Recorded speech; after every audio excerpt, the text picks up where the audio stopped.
Hi everybody, this is Sean at the PassFirstTime.ie podcast. Coming up in this week's episode, we'll take a look at multiple reasons why some candidates don't even get to leave the driving test centre on the day of their driving test. Also, the results of the recent polls which showed us the pass rates for various test centres around the country. We'll be bringing you the centres where people seem to pass very easily, right down to the centres which have the most failure rates in Ireland. But we start today with the RSA, and in recent weeks most of you will have seen that they have a new portal. It's called My Road Safety.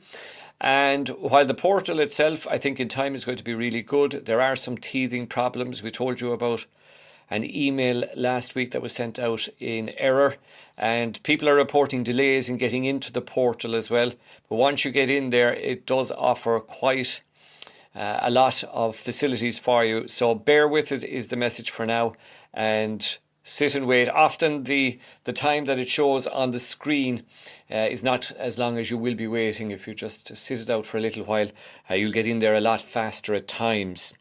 From there we go to the failure rate around the country, and 37 of the 50 test centres around Ireland had a pass rate of more than 50% last year. The centre with the highest pass rate was Clifton, with nearly 70%, which was quite good. Cavan 66%, Monaghan 64-ish, and Longford at 62%.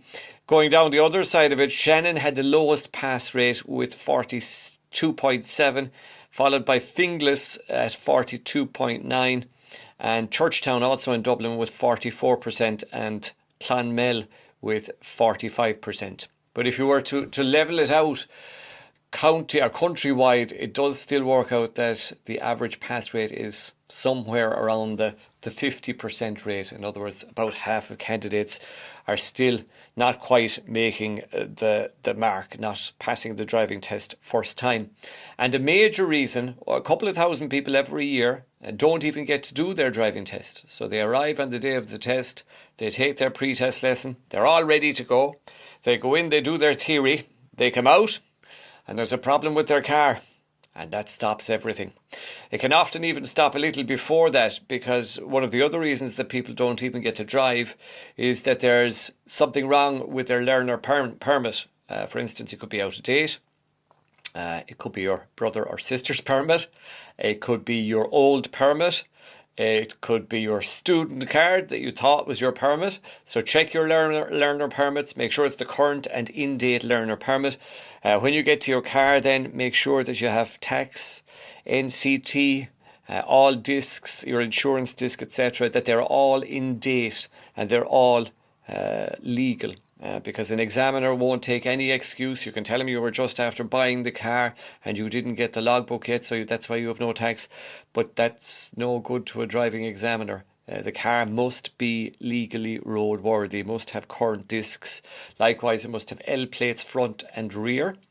And also that all four tyres are above the 1.6 millimetre tread depth, and that all indicators, brake lights, etc. are working, and that you have no warning lights on the dash. So these are just some of the reasons that people don't even get to drive. If an examiner finds any of these faults, you won't get out the gate of the test centre even. So be very careful with that, because after all the hard work you've put into it, you at least want to sit the test. You at least want to make sure you're driving. And I have one more tip this week, and this is for people sitting their test in coronavirus conditions. As you well know now, your instructor will have told you that on the day of your test, the examiner will ring you before you go into the test centre to ask you some virus questions. They will also ask you now, by the way, if you are an essential worker and what you do at times. And in some cases, in some test centres, they're looking for letters of proof. So just make sure you have all of that and that you are an essential worker for the driving test under level 5. But also, when your phone rings, you talk to the examiner and he tells you then to come into the test centre. Make sure to turn off your mobile phone. because I heard of a situation last week where a driver was 10 minutes into the test and they had forgotten to turn off the mobile phone, and it did ring on the test, and while they didn't answer it, it threw them completely at a roundabout, and they made a grade 3 error as a result of the phone ringing. It just put them off. So just a little tip there, make sure that your phone is turned off before you do go in to the test centre itself. That's about it for this week. Watch out for our YouTube channel. There are more videos going up there every week, so if you haven't subscribed already, please subscribe to the YouTube channel. And of course, PassFirstTime.ie, the website, check that out. There are lots of tips on the website, and of course our pre-driving test course is up there as well, so you can check out details of that. Till next week, have a great week, safe motoring to you, and from all of us here at PassFirstTime.ie, slán for now. Bye bye.